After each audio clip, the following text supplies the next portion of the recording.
Today, we also confer an honorary degree upon Amartya Sen in acknowledgement of his accomplishments as one of the most influential economists and philosophers of the past century, whose groundbreaking work has directly improved the health, welfare, and lives of marginalized people throughout the world. I'm delighted to welcome him to this convocation. To present our distinguished candidate, I now call upon Professor Audra Bullis, Faculty of Social Science.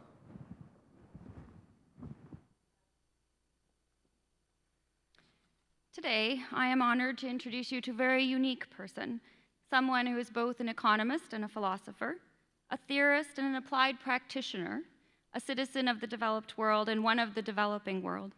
Today, I am honored to introduce you to Dr. Amartya Sen, the Thomas W. Lamont University Professor and Professor of Economics and Philosophy at Harvard University. Dr. Amartya Sen was born in Bangladesh, where as a 9-year-old boy, he witnessed the Bengal famine of 1943, a horrific event that would significantly shape his future.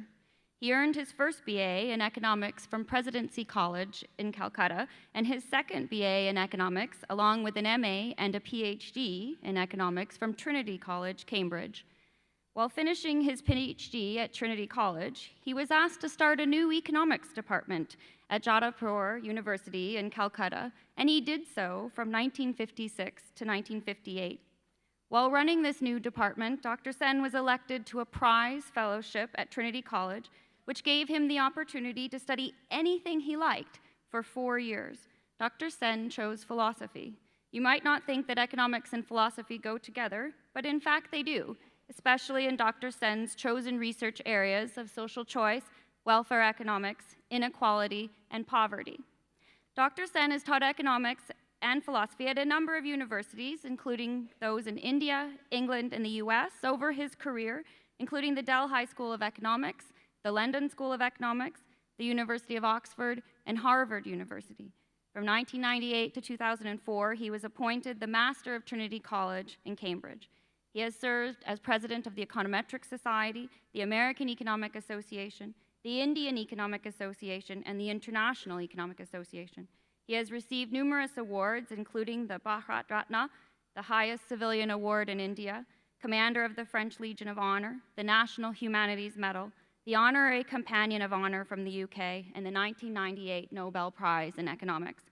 Dr. Sen has conducted research in a wide range of areas, including social choice theory, economic theory, ethics and political philosophy, welfare economics, inequality measurement, development economics, and gender studies. In the 1960s and 70s, he helped to develop the theory of social choice, a theory of how individual preferences are combined to reach a decision, a social decision, or a social choice. His interest in social choice led to research on how one should evaluate economic policies in terms of their effects on the well-being of the community, or welfare economics. Such issues have remained at the forefront of his career and have led to him being called the conscience of his profession. As I mentioned, Dr. Sen was influenced by the famine events of his early childhood. He has spent much of his career devising methods of measuring poverty and inequality with the intent of improving economic conditions for the poor. He has studied famines directly and has argued that they occur not only from a lack of food, but from inequalities built into mechanisms for distributing food, as well as the inability of poorer households to pay for food due to declining wages, unemployment, and rising food prices. His views encouraged policymakers to pay attention, not only to alleviating immediate suffering, but also to finding ways to replace the lost income of the poor and to maintain stable prices for food. Importantly, Dr. Sen has argued that in order for economic growth to be achieved, social reforms, such as improvements in education and public health, must precede economic reform. Mr. Chancellor, on behalf of the Vice Chancellor in the name of the Senate, I asked you to confer the degree of Doctor of Laws honoris causa upon Amartya Sen.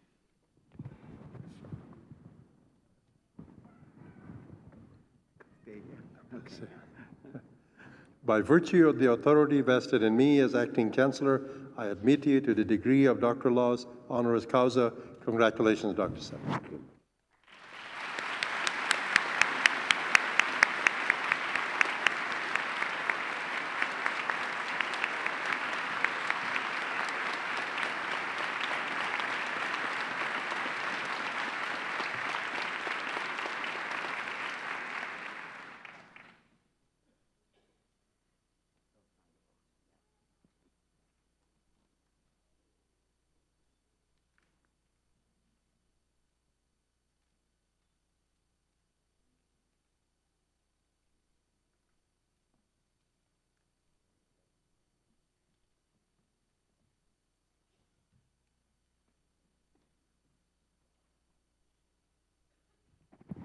On behalf of all assembled here, I should now like to invite our newest alumnus, Dr. Amartya Sen, to address Convocation.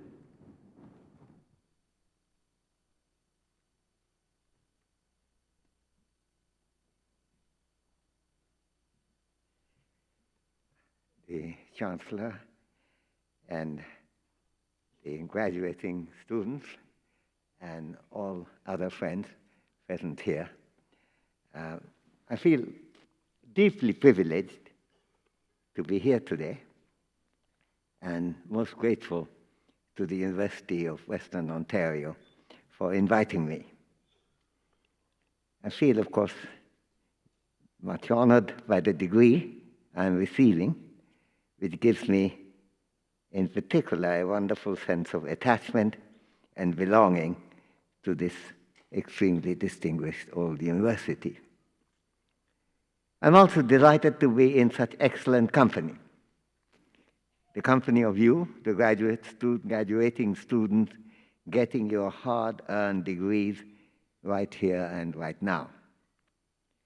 So I congratulate you warmly for completing your work successfully and getting your much-deserved rewards. In fact, the recipient of honorary degrees can be seen as having a free ride on the diligent work and achievement of the hardworking graduating students. It is to record and celebrate your success in completing the degree courses that universities have to hold grand commencements like this one, and when they have one of these elaborate things, they have to inject one or two elderly people into the ceremony to make sure that the occasion does not look too much like a carnival of the young, like a youth festival or a Woodstock without the music. So I thank you, today's graduating students, for helping me to get my degree, in addition to helping yourself to your own. I'd also like to thank the guests for coming here to join us and to cheer the degree recipients and to add warmth to the festivities. I know many of you, parents and guardians and family members and friends, have excellent reasons to be proud of what today's graduates have achieved, which is being recognized in this degree ceremony.